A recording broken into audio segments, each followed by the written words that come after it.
জানিয়ে দিচ্ছি, ডিসকভারি প্রধান ছিল না, সাথে আছে আমি মোহাম্মদ নিজামুদ্দিন। প্রধানমন্ত্রী শেখ হাসিনা চীনের প্রধানমন্ত্রী লি কিয়াংয়ের আমন্ত্রণে সে দেশের 3 দিনের দ্বিপাক্ষিক সফর শেষে বেইজিং থেকে ঢাকায় ফিরেছেন। প্রধানমন্ত্রী ও তার সফর সঙ্গীদের বহনকারী বিমান বাংলাদেশ এয়ারলাইন্সের বিশেষ ফ্লাইট বুধবার দিবাগত রাত 12:30টায় ঢাকায় হজরত শাহজালাল আন্তর্জাতিক বিমানবন্দরে অবতরণ করে।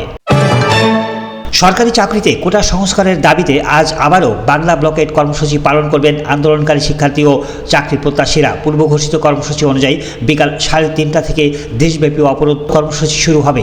দেশে গুরুত্বপূর্ণ স্থানের পাশাপাশি হাইওয়ে এবং রেলপথও এই ব্লকেটের আওতায় থাকবে বলে জানিয়েছে আন্দোলনকারীরা।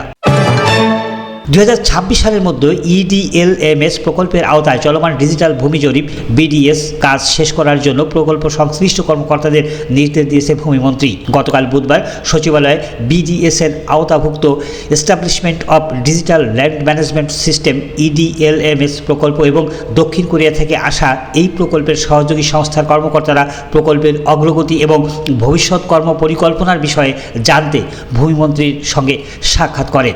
এ সময় তিনি তাদের এই নির্দেশনা দেন। সামাজিক যোগাযোগ মাধ্যমে আলোচনার প্রেক্ষাপটে জনপ্রিয় সঙ্গীতশিল্পী তাহসান বলেছেন তিনি কখনো BCS পরীক্ষা দেননি, আর প্রশ্নপত্র ফাঁসের ঘটনায় আলোচিত সৈয়দ আবেদ আলী কখনো তার মা জিনাতুন নেসা হামিদা বেগমের গাড়ি চালক ছিলেন না। অধ্যাপক জিনাতুন নেসা হামিদা বেগম 2002 সালে মে মাস থেকে 2007 সালের মে মাস পর্যন্ত বাংলাদেশ কর্ম কমিশন সচিবালয়ে চেয়ারম্যান ছিলেন, আর সৈয়দ আবেদ আলী 1997 সাল থেকে 2014 সাল পর্যন্ত PSCর গাড়ি চালক ছিলেন।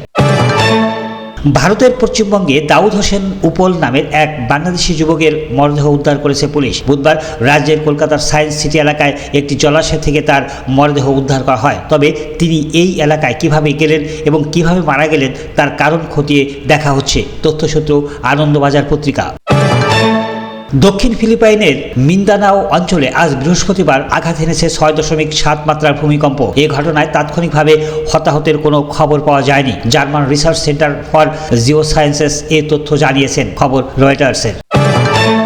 সড়ক অবরোধের কারণে রাজধানীতে গত কয়েকদিনে যাতায়াতের জন্য মেট্রো রেল অতিরিক্ত হারে চাপ পড়েছে। অন্যান্য দিনের তুলনায় অবরোধের দিনগুলোতে যাত্রীর সংখ্যা ছিল প্রায় 25%-এরও বেশি।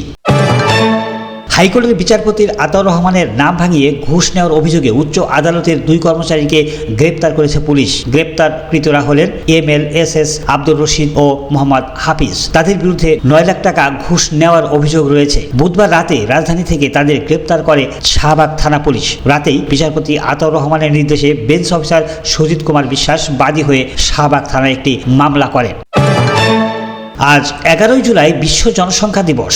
1990 সালের এই দিনে প্রথমবারের মতো 90টি দেশে বিশ্ব জনসংখ্যা দিবস উদযাপিত হয়। তারই ধারাবাহিকতায় আবারও বাংলাদেশ বিশ্ব জনসংখ্যা দিবস পালন করতে যাচ্ছে। দিবসটি উপলক্ষে বাণী দিয়েছেন প্রধানমন্ত্রী শেখ হাসিনা। বাণীতে প্রধানমন্ত্রী বলেছেন, পরিবার পরিকল্পনা সেবাগ্রহীতার হার বৃদ্ধি পেলে মাতৃ ও শিশু মৃত্যু কমে, মায়ের স্বাস্থ্য ভালো থাকে এবং অনাকাঙ্ক্ষিত গর্ভধারণ রোধ হয়, সন্তান কম থাকলে স্বল্প আয়েও আর্থিক সচ্ছলতার সাথে কাটানো যায়। আজ চিত্রনায়িকা পূর্ণিমার জন্মদিন। 1984 সালের 11 জুলাই পূর্ণিমা জন্মগ্রহণ করেন।